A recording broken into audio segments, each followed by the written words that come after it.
Hello, everybody, and welcome to Chapter Select, a seasonal podcast where we bounce back and forth between a series exploring its evolution, design, and legacy. For this season, we are covering the Resident Evil franchise. My name is Max Roberts, and I am joined, as always, by Logan Moore. Hi, Logan. Max, I just need to know, did you really kill those 23 people? I won't judge you. What was that? I was so confused. What, with the whole flashback in this game? I was like, why is this some Metal Gear Solid 5, like, children soldier mass murder thing going on here? I just love that combination of lines. It's true poetry within this video game where she says, did you really kill 23 people? Don't worry, though. If you did, I won't judge you. I don't know. If somebody told me, yeah, I did, I might be like, you might be a psychopath murderer for killing 23 people. Just saying. Oh my gosh. Poor Billy. Poor Billy. Billy's a great character. Gives great thumbs ups. Yes. I love his energy. Oh my goodness. We are here today to talk about Resident Evil 0. If you could not tell, the train game, as it has been known to me. Man, Logan, what a game. What a game. What a season so far. But what a game in particular. You told me you really like this game, and that surprised me. Love this game. Because you did not care for Resident Evil 1 very much. No, this fixes. Well, this has like little quality of life improvements are in this game that I know you were getting annoyed with. This fixes so much that I had with Resident Evil 1. We'll get into this in a bit. Okay. Yes, we will. Let's do the rundown, and then we'll start getting into our opinionated takes on this game. Okay, Resident Evil 0, like every single other game in this season that we're doing. Developed and published by Capcom. It originally released on the Nintendo GameCube in 2002, November 12th, 2002 to be specific. This game came about after RE1 remake on GameCube, if I'm correct.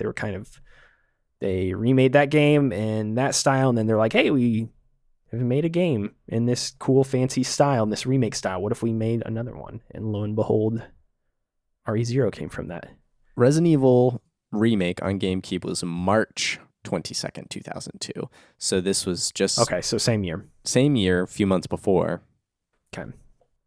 But yeah, this came afterwards, and these are kind of these two are kind of put together just because the visual similarities between the two of them and being clearly tied to built GameCube at the same time. Yeah. Same tech, same vision. This game has been ported forward, though, multiple times. It's come to PS3 and 360, PlayStation 4, Xbox One, Switch, PC. I think it's on PC, too. I think so.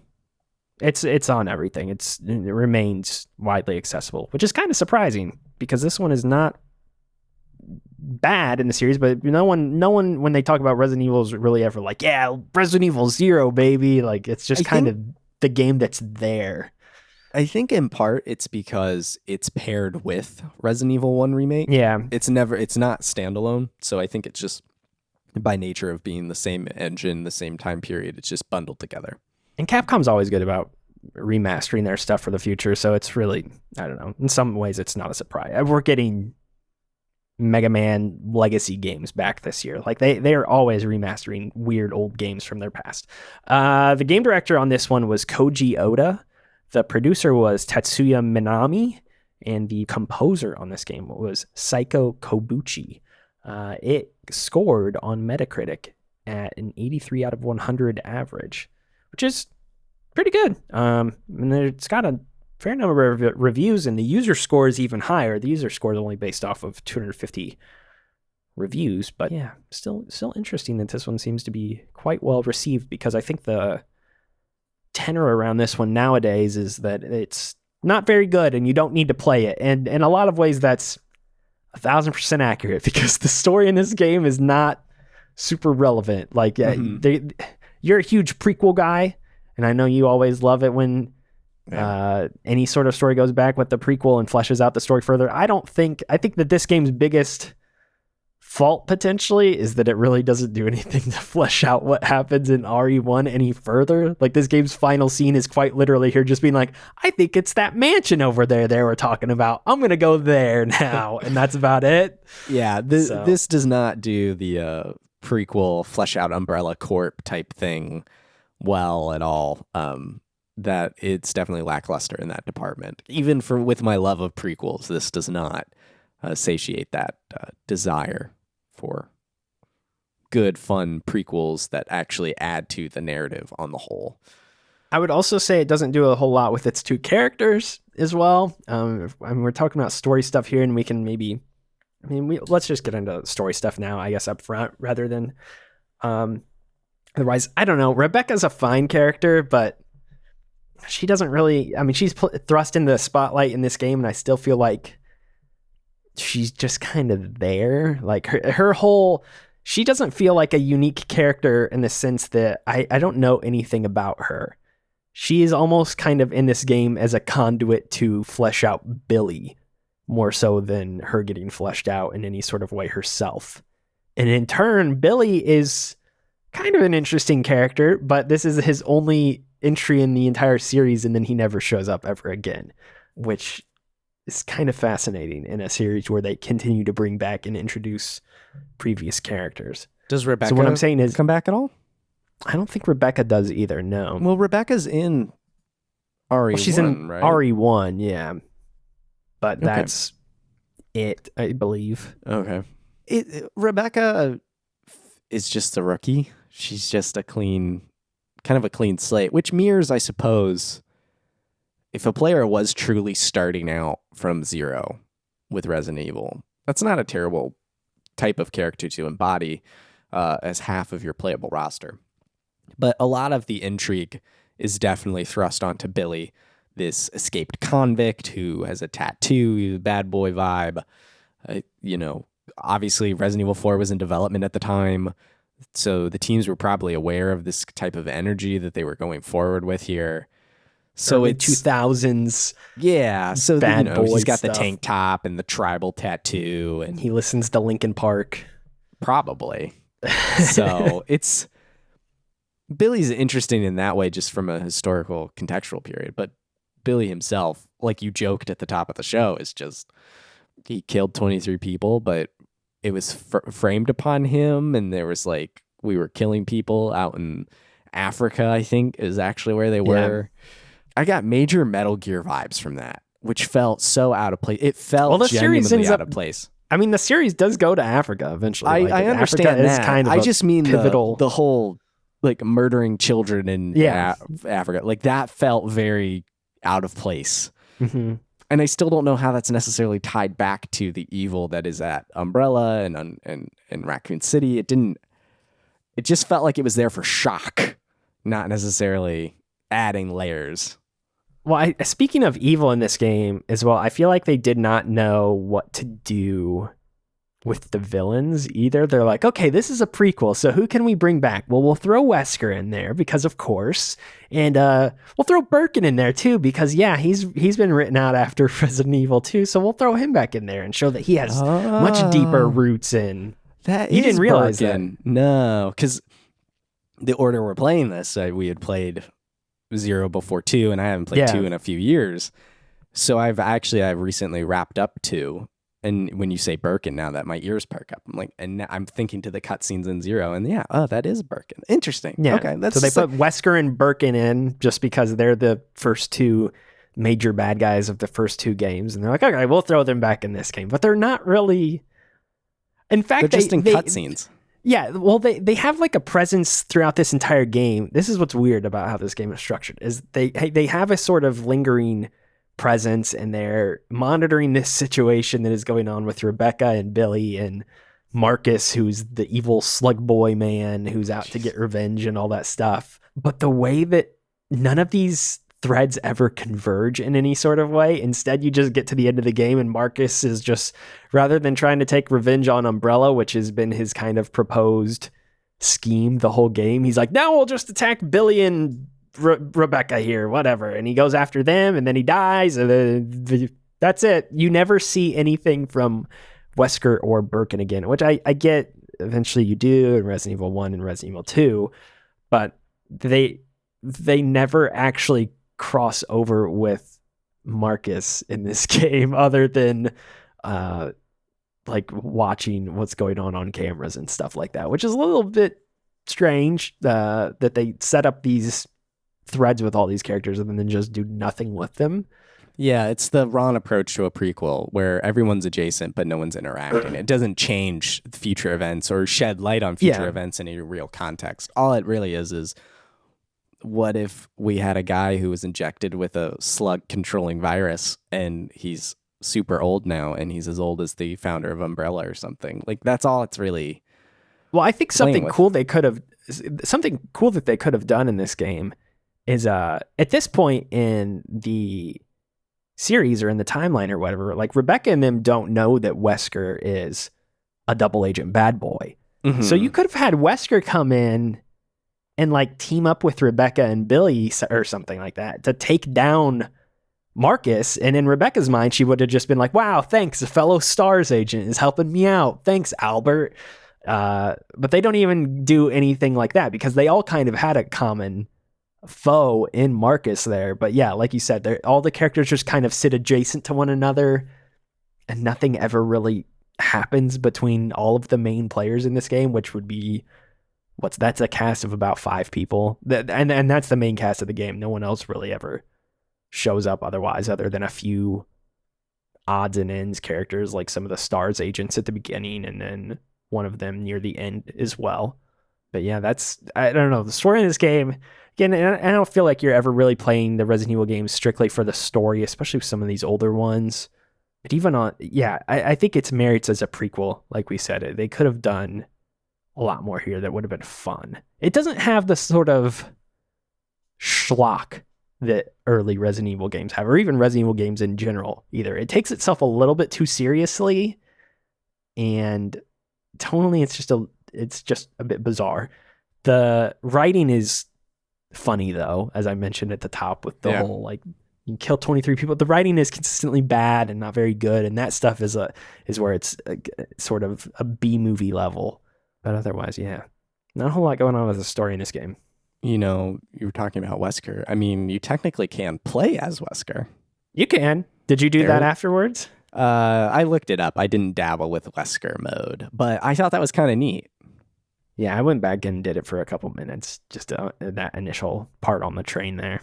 He has like a shadow dash and death stare. Apparently, it's very funny. I guess Rebecca's injected with P30, a mind control thing. I don't think I've gotten to that narratively speaking. So looks like it's a Resident Evil 5 or something type element. But it's interesting to see that kind of crop up that you can play as Wesker.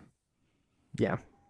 Wesker is good. The more Wesker is in these games, the better. I'm still excited for you to get to 5. I'm excited to see more Wesker. I feel like I don't have enough of him yet. Like he's very prominent in 5 and Code Veronica. Those are his 2 big games. Okay, so I'm getting close to him then. So it is very close. Actually, I think those 2 games are back to back if I remember our season correctly. So I think so. Yeah.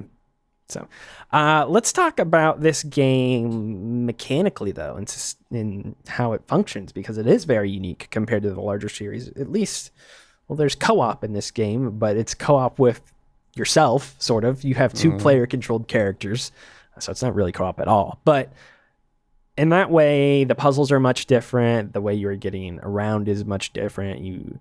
I feel like it takes out the horror element of this game just a bit because you always have backup with another character. I don't feel like this game was scary in the same way that some of the older Resident Evil games were. Like when we play, none of these games are going to make you jump out of your seat and scream or anything like that. But I still found the original Resident Evil to be quite eerie at times. And I didn't ever feel like that with this game. And I don't know if that's just because of the locations you go to or if it really is offset by the fact that you always have a buddy at your side, or maybe not always, but a lot of times you have somebody with you who can help you tackle. Yeah, he's giving you backup in a situation. Yeah. What did you think about this 2-player controlled setup in this game? Because it really is the unique thing about the game. I love it. I think it gives the puzzles the right kind of mental head scratch, just uniqueness there. I like splitting them up and having them run around the mansion and do different things. I like having essentially a 12 item inventory instead of 6 or 5 like it would have been in Resident Evil 1. It's really unique, and it gets rid of the double playthrough that's prominent in Resident Evil 1 and Resident Evil 2. It just totally scratches that because they're with you the whole time. So I overall really love this mechanic. I think there are some like button combo stuff that doesn't really like there are different buttons for switching. Like multiple buttons do the same thing. So if you accidentally hit the wrong one, you'll switch or call back. Not only that, but this is something weird that I found, and I found some other people complaining about this, and I was watching some like video essays and stuff about this game after I finished it. But the control layout in this game is different from Resident Evil 1 Remake, which is very strange, and it's just subtly different. But that's a really weird thing, especially because both games are packed together as like a single product nowadays. They were at least a couple years ago when these got remastered most recently as the Origins collection. So it's very weird that you would put these two games together and consider them one like packaged item, and that they kind of go together, and then you have button controls that are different throughout. I didn't notice that at all, and perhaps that's because we did have games in between. It's just my brain. I think it's just very subtle stuff, like rather than square being open inventory, triangle is, and they like invert certain buttons on that do certain inputs, which again is not a huge deal, but it's a little bizarre that they wouldn't make these games. It would definitely be weird if you played them back to back. Yes, like you're saying, especially since they're packed together. Mm-hmm. That is a bit odd. What did you think about the dual protagonist simultaneous mechanic? Because I obviously loved it. I like it. I like how Billy and Rebecca each have different traits as well. Like in the sense that Rebecca is weaker, and she takes more damage easily. She also does not do as much damage with her weapons, but she can mix things together. But she can mix herbs together, and she's kind of more the healer of the group. I like that when they are together, you can transition items seamlessly between them, and you can switch. Like there's a lot going on with the menus in this game and the inventory screen, more so than normal, to be honest. And I liked all those things though, and I like that it changes the way that you think about the game too, because there are certain situations where I would go into specific boss fights, for instance, and I was accidentally tackling a boss as Rebecca rather than Billy, and I'm like, okay, hold on, I'm going to go back to my last save, and I'm going to switch this up, and I'm going to make sure Billy is the person that I'm going into this boss fight with, because he has higher HP and he's going to deal more damage. And I think there's actually a trophy in the game for beating all the bosses as Rebecca rather than Billy, because that's a harder task. I believe that is a thing. Which is kind of interesting, and I was tempted to go for it, but I was like, no, that's playing on hard mode kind of. So I like that they have different traits, and I like that the puzzles, like you said, they come up with some interesting puzzle ideas in this game. I didn't think any single puzzle was ever too difficult. No. There are a couple that are a little, I feel like this game requires you to really pay attention to the files and stuff that you pick up more so than before. In some of the other games. Like I think about one of the ones I'm thinking about is like down in the basement area or whatever it is, like the cellar, when you have to light the torches to open that one specific door, but you have to light them in a specific order. All the animal torches, yeah. Yeah, and they kind of like subtly hint at that in one of the files that you find, but it's not explicitly laid out, so you really have to pay attention to what you're reading and coming across within the game, which I appreciate. Like to be honest, like I just like looked up that solution at the time because I was like, okay, I don't remember which file it was that I read. I didn't feel like going and digging through all 20 to 25 files that I had picked up again because I couldn't remember which one said that. So I think that's the only downside of that system is I wish it more easily highlighted like where the solutions for those were at or something like that. Because it really is a little bit reference material. Yeah, it's a little bit cumbersome to have to go back and dig through those where you're like, I know I have the solution here somewhere, but I don't remember which one it was mentioned in. Mm-hmm.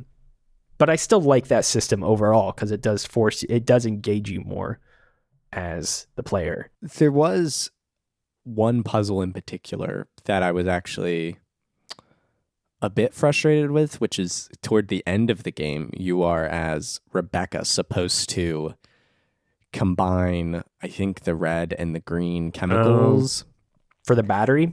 Yes, for a battery or something. But if you send Billy upstairs in the church and leave Rebecca downstairs, you have to backtrack all the way to the mansion, which is now filled with animals, to get the green solution. But if you send Rebecca upstairs instead with the grappling hook, there's a green jar up there. So I feel like that was punishing you for just picking the wrong person. It wasn't something you could have known without doing it.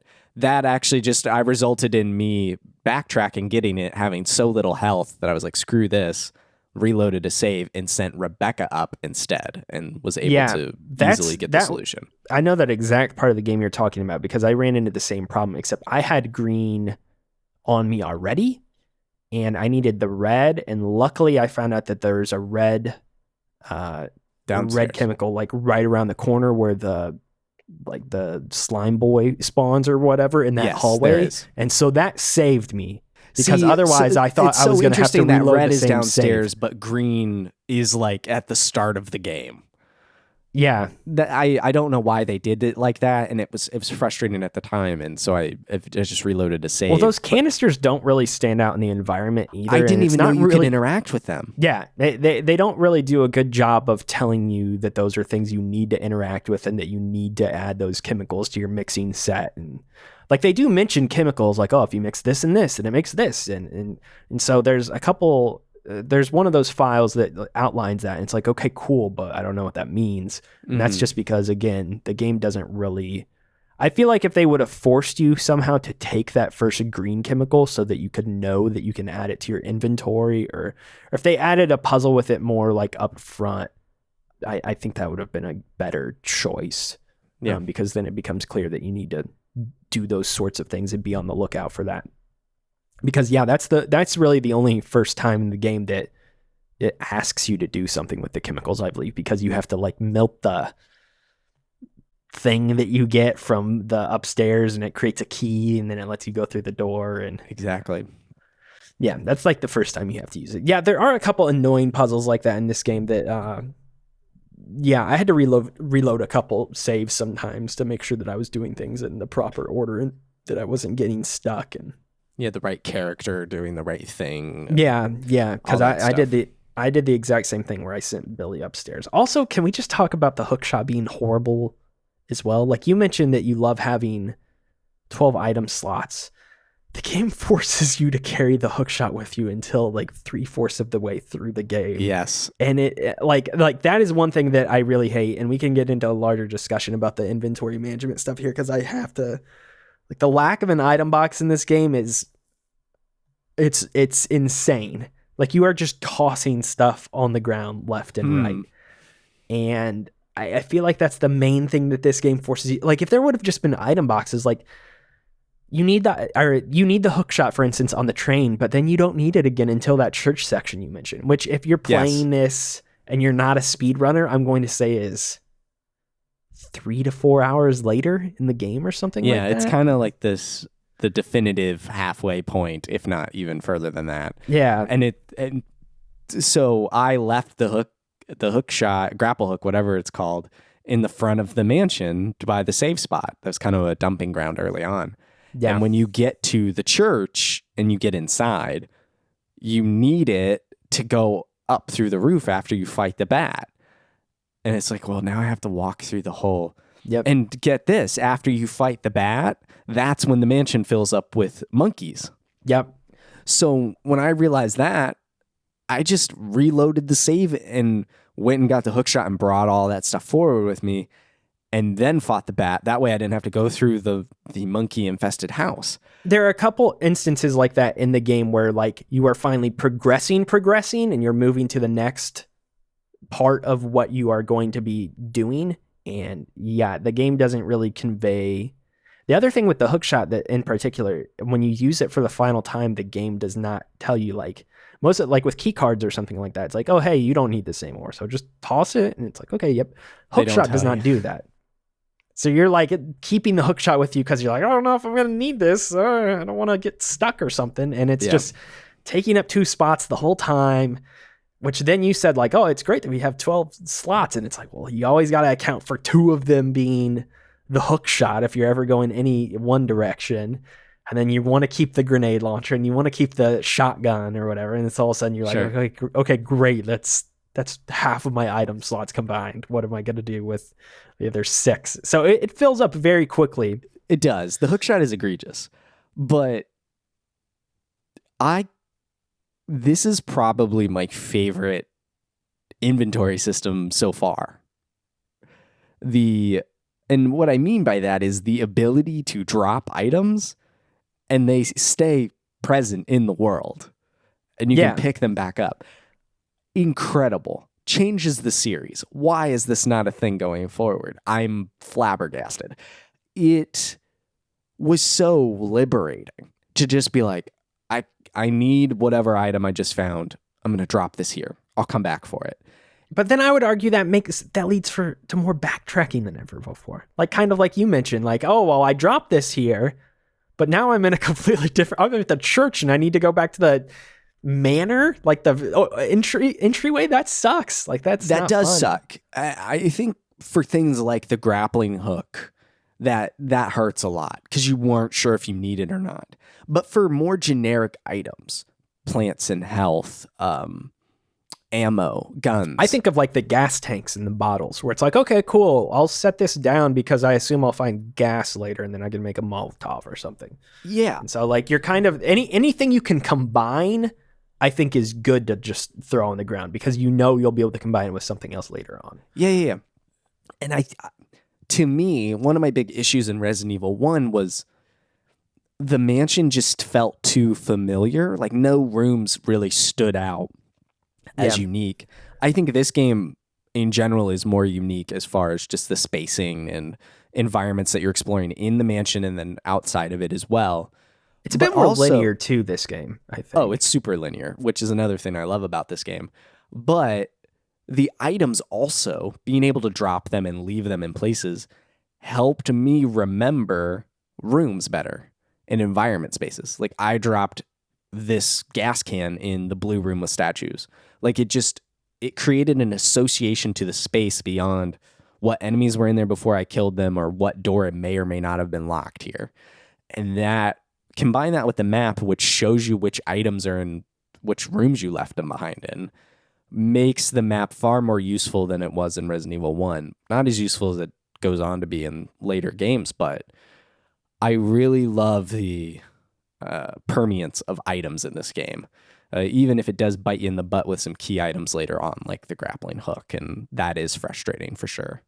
Since we're talking about the manor to some degree, let's talk about all the different areas of this game. We've got we'll start with the train. What do you think about the train overall? Because I know you mentioned to me that you like this, I think, more than I did.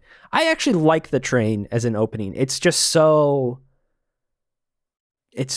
condensed and it's so impossible. I feel like a lot of what is good about Resident Evil games is even if you do run across zombies or whatever, you can kind of finagle your way around them and run away from them. That's like borderline impossible at some sections of the train. And you just have to be ready to get attacked or fire away, which kind of sucks. I don't care for that. Otherwise though, what do you think about this area? I'm going to read my notes to you about the train. Here's my first note. Love the train. It's distinct with each car having a great design, so easy to remember. And the linearity creates restriction, arguably simplicity, but it keeps you focused. Then my next bullet, which I wrote like just before you get to the cutscene where you have to like go to the back of the car and basically stop the train from running off the tracks. Yeah. I said, this is before I knew that was going to happen. Hope we stay on the train the whole time. And then the train crashes. And I said, rip the dream. So I really was hoping for a Snowpiercer like this train is super long. There's a bunch of stuff happening on this train, and like we just get to explore and learn this train. But we left the train in favor of Mansion 2.0. I love the train. I think it's fantastic. I think the train is good because it doesn't overstay its welcome too much. Because if I would have spent another 2 or 3 hours on the train, then I think my problems with it would have been amplified that much more. So I think making it this brief opening area of the game works quite well in that sense. It's a strong opening. It's distinct. At least so far in the Resident Evil series, it definitely stands out as a really solid opening. When we put together the art for this episode, you're like, I haven't played this game. What should it be? And I was like, I don't know, probably train. Yeah, when you told me there's a train, I was like, there's a train in this game? So I got really excited, and that was what we used in our prompt, was like a spooky ghost train. So it's just... GameCube had great spooky trains. There's this, Paper Mario, Thousand Year Door, Excess Express. It was a good time for trains back on the GameCube. We talked about the manor a little bit. I didn't know if you had anything else you wanted to say about that. Kind of, yeah, it's far more linear than Spencer Mansion, which I think is good. I don't think it is. You talked about how it has a lot of unique things that you remember, and I don't think it visually is distinct when compared to the Spencer Mansion. The Spencer Mansion is much more iconic, and there's way more rooms and areas in that game that I remember personally compared to this one. Spencer Mansion, I remember there's the first room off to the right with a statue, and there's a room with a bunch of knights, and maybe a hallway with like spikes or something. This game, I remember the upstairs where the giant centipede is, which leads to the observatory with the telescope. This game just stands out to me way more. There's the kitchen and stuff off to the side there where you can run in the basement area. There's a dungeon in the basement.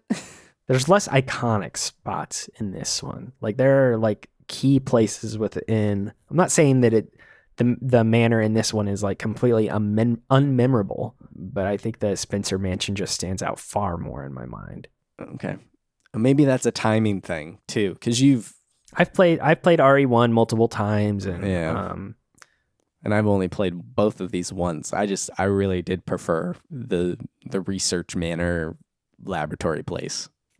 Remind me near the end of our discussion to come back to something associated with RE1 here at the end of the podcast. The church, we talked about a bit. I feel like this is one of the weaker spots of the game for the reasons we talked about before. It becomes the spot where you need the hook shot again. You need to combine these chemicals. You need to, I like the idea that one person's on the top floor and one person's on the bottom floor, and you got to kind of work between the two of them. That being said, the person who's on the top floor is doing most of the work. Yes. The person on the bottom floor doesn't do too much in this instance. I also just wish you could put multiple items in the chute, because it just gets tedious Yes, very much does. One item, unload the item, put in a new item. It's just, that's a bit too cumbersome, especially when you are moving things frequently between the two. The church itself, like the base floor, it's just the bat boss fight. There's no real exploration on that ground floor at all. It all moves upstairs relatively quickly. Now, in defense, I do think Resident Evil in general so far in our playthroughs kind of has a third act location problem. And I don't think this necessarily has that. I feel like it's there's always a lab. Middle. There's always a lab. And I just so I do want to say I don't think this necessarily drags too long at the end, with its locations at least. But the church just did feel underutilized, especially since creepy churches are like a horror staple. So it did feel a bit too truncated. How many, I mean, now that I'm thinking about this, how many Resident Evil games do end in a lab? The first one, 2. This one, 2 does, 3 does, because that's where you find Nemesis. Yeah. I know. 4. Is there one in 4? I can't remember. I mean, that's where Leon. Oh yeah, because that's where you. You end in a construction site and stuff, but yeah, but that's where you rip out the parasites out of. Yeah. So I guess 4, sort of 7, sort of. The whole island is essentially a lab research facility. So yeah, it's not. I wouldn't say 4 is as specific of a lab as like these games. I can't speak to anything now. Well, 7 doesn't. 7 kind of does. The mines, I suppose. Because you get to the mines and then there's the whole lab setup where they lore dump everything about Evelyn there. Village? Village doesn't have a lab. Village, I don't remember a lab. You get to Mother Miranda's like jail cell area and she has all her notes and experiments everywhere. Pseudo lab. Okay, but that's like nah, I wouldn't consider that. I wouldn't consider that one either. There's always a lab. I can't speak to Code Veronica 5 and 6. I can't speak to those. It is kind of a funny thing. I mean, speaking of labs, though, I guess once you get into the lab section of this game, what do you think about that whole area? The upstairs part? Well, I was thinking or the part more, after Billy and Rebecca are separated. After a monkey kills Billy, tackles him into a river. So this is kind of one of my biggest beefs with this game was they kill the swapping mechanic. From that moment on, you don't swap anymore, except for a little bit toward the very end. I'd say you still get until you're reunited. That mechanic is dead, and I was. But I feel like that's a shorter period of time than you're maybe. I remember it being fairly substantial. It is. I mean, I did have to replay things. As soon as you get Billy back, you have to go do that box puzzle with like the shifting, the water raising thing. That's there. Oh, that was you then have to go through all of the battery building stuff, raise that up. Like I feel like there's a longer period of time afterwards where you have both characters back than maybe you're giving it credit for.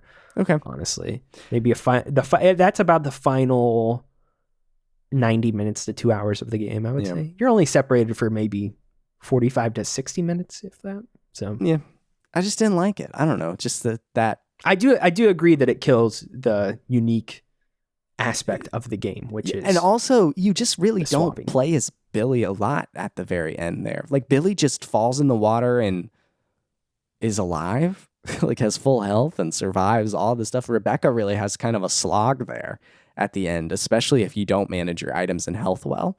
Rebecca can be in a pretty dire position there, which I suppose adds to the drama of it all. Well, they'd give you two health plants as soon as you get to that area and you get off of that cable car.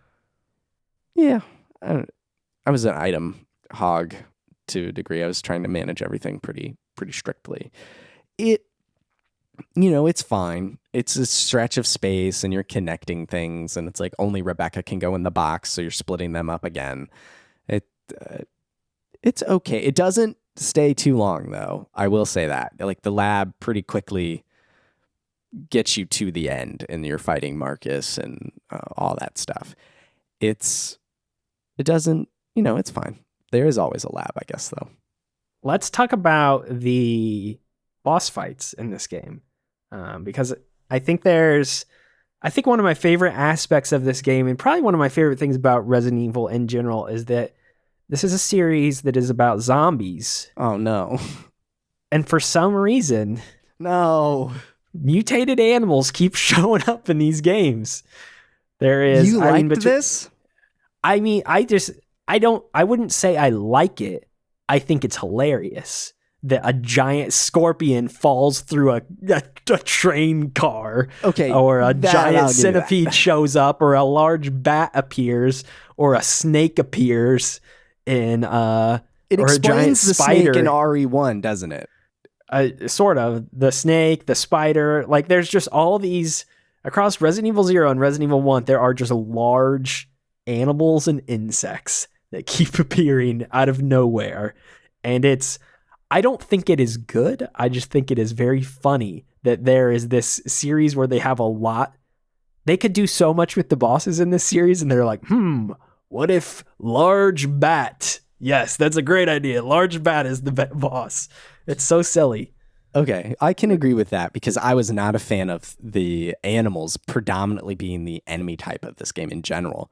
You fight monkeys, spiders, crickets, centipedes, scorpions. I wrote screw the monkeys. I hated the monkey enemies. Yes, I don't like the monkeys. But it's a nice touch that they narratively explain why you're fighting all of these because they were test subjects for these viruses. The bosses just...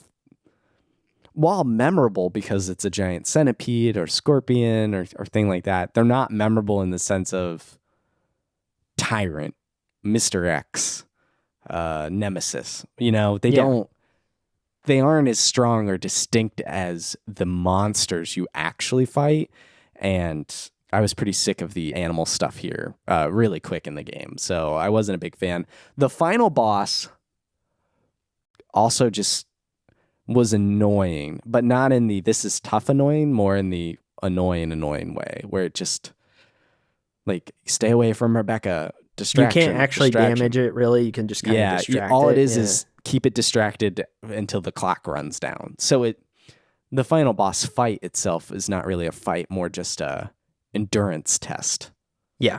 I was not a huge fan of the final fight either. I think the most disappointing thing about the boss fight, again, boss fights, is that they could have done some more interesting things in this game with Mr. Slug Boy being the main bad guy. Like, he's clearly assembling slug creature monsters this entire game that are attacking. Like, you could have done some very interesting bosses where it's like hordes of slugs things coming together and taking the shape of a troll that could fight you. Or like, I think of things like that they could have done.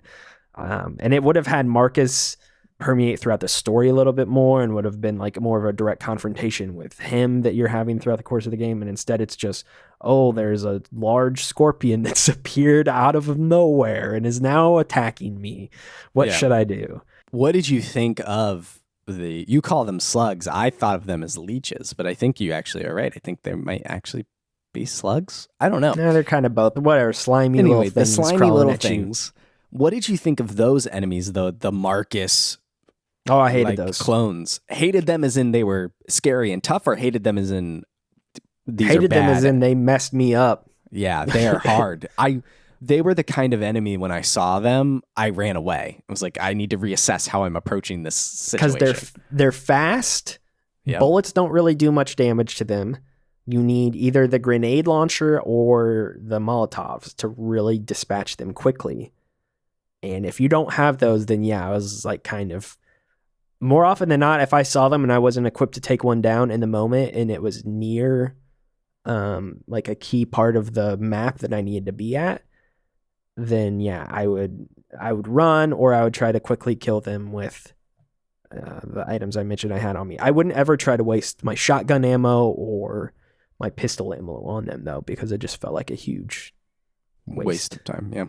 I think they are probably the strongest horror element in the game of instilling fear in the player, because when you see them, it's I gotta get out of here. This is a really dangerous situation. Yes, so I would agree with that. They were great enemies. I think the design of them leaves a bit to be desired, but their function is spot on. What did you think of, sticking with boss fights, we talked a little bit about the final boss fight. There's like a 2-part final boss fight. One is when you're on the tram and you're distracting, and then there's the other one where it's more of a direct fight. Did you care for that one at all? The direct fight happens, right? And then you get the 2 keys and you turn them and you go. Okay, in the area before with like all the bodies and everything. That's okay. It chases you around. It gave me Tyrant, Mr. X kind of vibes of big thing chases you. But it has like a tight kind of corridor off to the left with a little windiness to it, and then a more. I didn't care open for the space camera to the angles right. in that. That's the problem, because we have those predetermined camera angles again in this game, and I think they really hurt in that particular fight, because it's just. I know it's behind me, so I'll shoot blindly, I guess. Yeah, you're shooting blindly a lot with some of those spots of that little area they put you in, that arena. Exactly. So we feel the same there. And then other than that, Proto Tyrant is the only other boss in the game. What did you feel about Tyrant Jr. showing up in this game and trying to mess Rebecca up? And did that surprise you? And what did you think about those fights? Because they're pretty straightforward. They just kind of fire away. They're straightforward. I like how it comes back a couple of times. And especially when it crawls out of the water, like that was very much nemesis energy of you can't dispatch this thing. So that was cool. But in general, Proto Tyrant wasn't a scary threat to me. I was more scared of the leech people. So it was more just a ooh thing, not a... I guess there is the one fight, I think I died on that at least once, where you're trapped near the elevator with it, and you have to dispatch it in a tight spot. Yeah, that was tough because it's just tight. It's just there's you not have a to lot of have room. the Magnum on you and ready to go in that fight, or else you're gonna have a tough time. Yeah, so that was okay, but the rest of it, it's just neat. It's one of those. See, there's more to it. It's that prequel kind of energy there. Yeah, I feel like that's the purpose that Tyrant serves in this game, because it just kind of shows up out of nowhere, fights you a couple times, and then it's written out, and there's really no rhyme or reason for why it's in the game. It just seems like they wanted to toss Tyrant in because, this is a prequel to Resident Evil 1, so we should put Tyrant in there because everybody likes that boss. So yeah, that's absolutely major prequel vibes in that regard. I don't think there's a whole lot to talk about, and we've been talking about it kind of naturally, but what did you think of just the weapons that you did have at your disposal in this game? A lot of them are par for the course with other Resident Evil games, but there are some new things they've added. I think Molotovs are new to this game. I don't think those were in RE1, unless I remember incorrectly. There's some slight changes here and there. The shotgun, but then there's the hunting rifle as well, which is a more powerful version, or was it the inverse? Yeah, I think it's more powerful but less ammo potentially. The pistol, you can get the upgraded version of the pistol, which is cool. The grenade launcher is again a staple. It all seemed par for the course. Yeah, normal RE stuff. I liked being able to swap between them. The characters, nothing felt tied to one of them. So like, if I had to do something with Rebecca, but she was low on health, like I would give her the more powerful pistol, and she generally had the grenade launcher while Billy carried the shotgun, but you could freely move things around. So that felt fine and nice. And it lended itself to the strategy of what am I going to set out with here? What ammo am I going to take with me? Things like that. So in general, it's typical classic Resident Evil weaponry. Nothing too surprising. How did you outfit each character, out of curiosity? Outfit is in their actual outfits or what they carry? No, sorry, as in like what type of items did you find yourself naturally giving either of them? I try to keep it honestly pretty even. Okay. Generally health for each of them. Each one had a two slot weapon, and then one of the pistols. And that would vary depending on the situation, which pistol they had. But I straight up dropped my second pistol at one point, and I never got it back. I gave Billy the shotgun and the grenade launcher. Okay. And I just had him totally outfitted with all the heavy armaments, and then I gave Rebecca the upgraded pistol and the Magnum. Okay. And so she was handheld weapons and Billy's big boy guns. So now that you're talking, I don't think I had the Magnum. You get it right on the Is it given to you, or do you have to collect it? It's just blatantly given to you, yeah. Okay, then I did have it. Because I was trying to see if I was confusing that with the upgraded pistol, which I do You remember. have to pick it up, but it's on the train car between the church and the lab area. It's sitting on, there's like a dead person on it's that on car. The dead body. Yes, okay, I remember pick it up that. off Okay, the dead okay, body. okay. Yeah. For a moment, the pistols had blended, and I was starting to think that maybe I had missed something. I did pick that Magnum up. Okay. Yeah. So I gave, I had a lot of weapons on me, and I'm curious, like, what the ideal. This is a game that I think is really cut out for speed running, because you can put characters in different parts of the map and have them do different things and carry different weapons at once. I'm curious, like, what the ideal speed running patterns are for this game. Who you send to which parts of the manor, and who does which things, and which weapons you carry on you to defeat the bosses, because some of these bosses are pretty difficult, I would say, and they take quite a few hits to kill. So looking at speedrun.com, the current world record for a new game is 1 hour and 16 minutes and 43 seconds.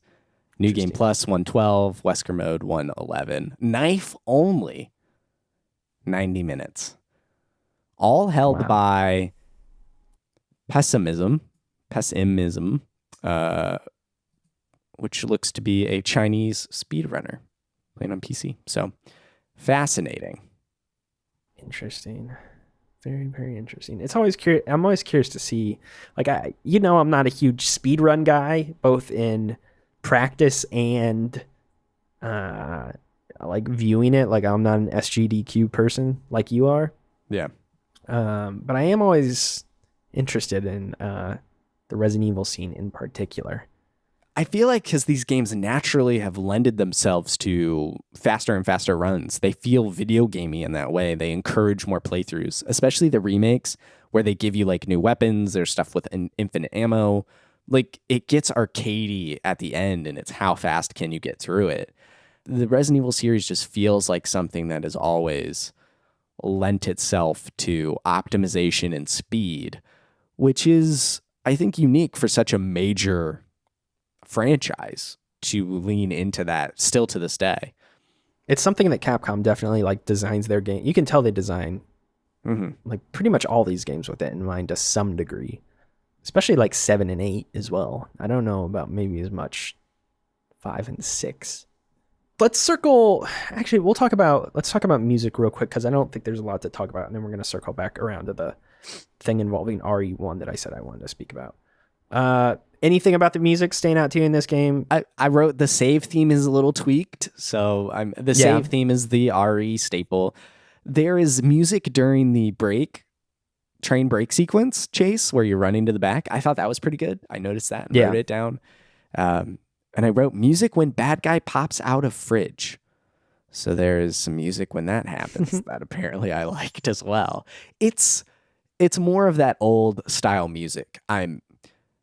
Like I mentioned earlier in the episode, I actually have recently finished Resident Evil 2 Remake, and I'm noticing the music way more in these modern games than I am in the older ones, and it has me excited to talk about those games a bit more, but I think the restriction of music in the older games doesn't necessarily mean they stand out, at least to this day. So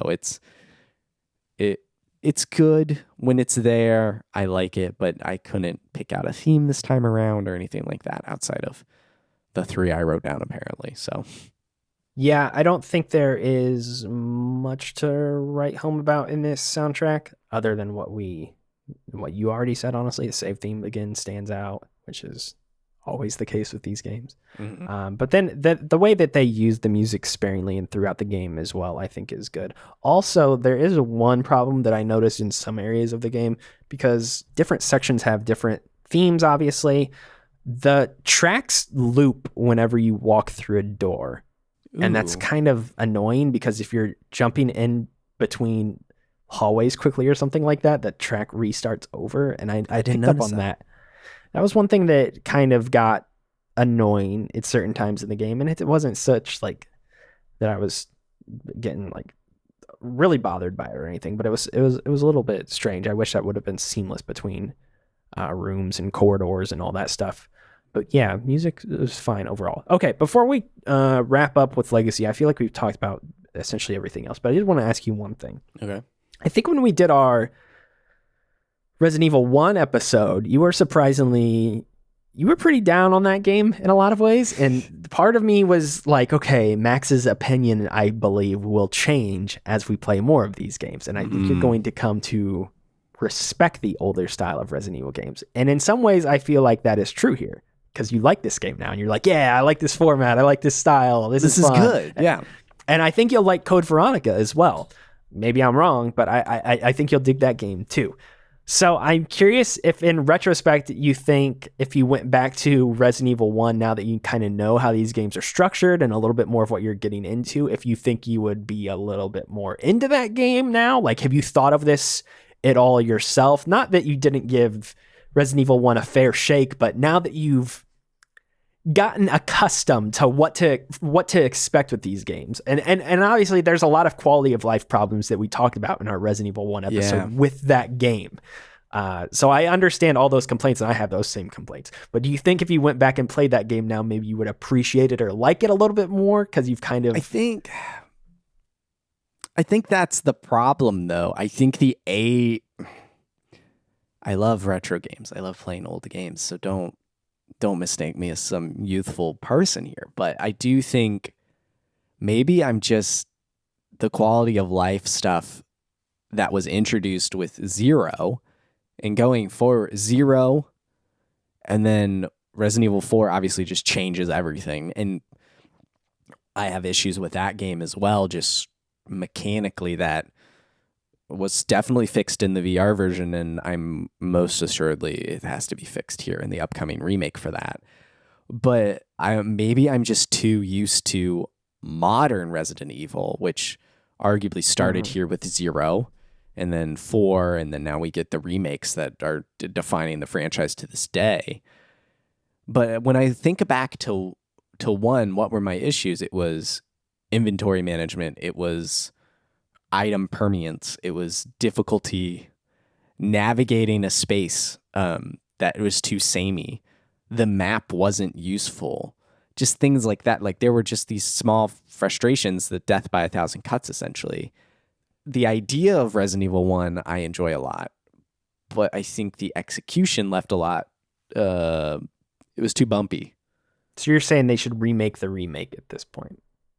I think it would be. That's a fascinating question because we have a hard cut, right? Resident Evil 2 is now the modern era of these old games, right? So but they already remade Resident Evil 1. That was the thing. They've never remade Resident Evil 0, but it was at the same time with that remake. So they kind of always been lumped together. A remake of those would be interesting. So what happens after Resident Evil 4 remake? The next, I think, obvious step would be Code Veronica. That's what I've been wanting forever. And they kind of tease it spoilers for our Resident Evil 3 episode. They kind of tease it at the end of Resident Evil 3.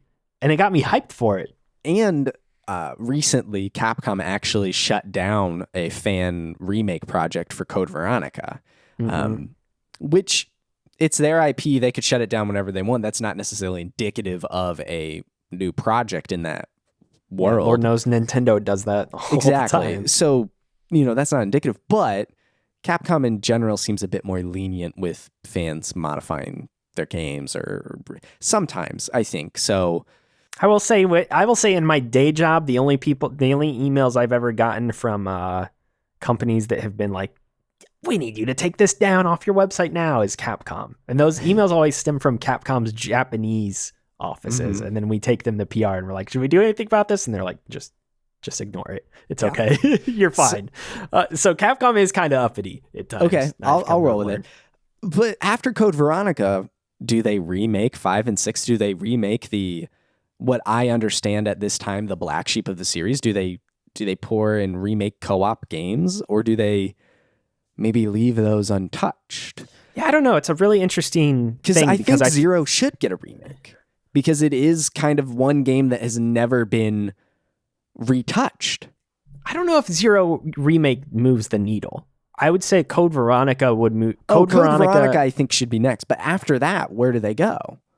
I guess just the question is, at what point do the remakes end? Because they'll have remade everything. Exactly. So I feel like it would make more sense to remake 1 in Code Veronica before it would be with 0. And that's just because I don't think this game is very important. And I don't think that this game has many fans. In the overall Resident Evil landscape, it clearly isn't, because we never see Billy again. We never hear about Marcus, really, as far as I know. Rebecca's in 1, but that's exactly. So like this game's kind of just been forgotten, essentially, which is, I'm not out here going to bat for Billy and Rebecca, but I think this game has a lot of really great mechanics and ideas that should be explored, maybe. I just think it's a hard sell to remake this game. Like if they announce RE0 remake tomorrow, I think everybody's widespread reaction would be, huh? What? Why? I'm not saying it needs to be next. I think I would buy it, but I think it would be cool if eventually we could have everything from 0 through 4 or Code Veronica That'd be cool. remade. I do think I will say Not I think that a remake is an easy process either. I will say I definitely think 4 is the cutoff when it comes to remakes. Like if we get into remaking 5, then I'm gonna be a little confused, because I think anything that would appear on an HD console moving forward, I think is easier to just remaster. And I think the states of a lot of those games are they hold up pretty well nowadays. Like anything about 2008 and after, I feel like still holds up pretty well by modern standards. Like it's not as hard to go back as Code Veronica would be now, or something which like is that. Code Veronica and Resident Evil 0 are kind of the only 2 games I'm aware of that haven't been remade at least once. Yeah. Because obviously one's been remade and then everything else has up to this point. So that's also a fascinating pairing, that these 2 games are kind of stuck in their original versions. Yeah.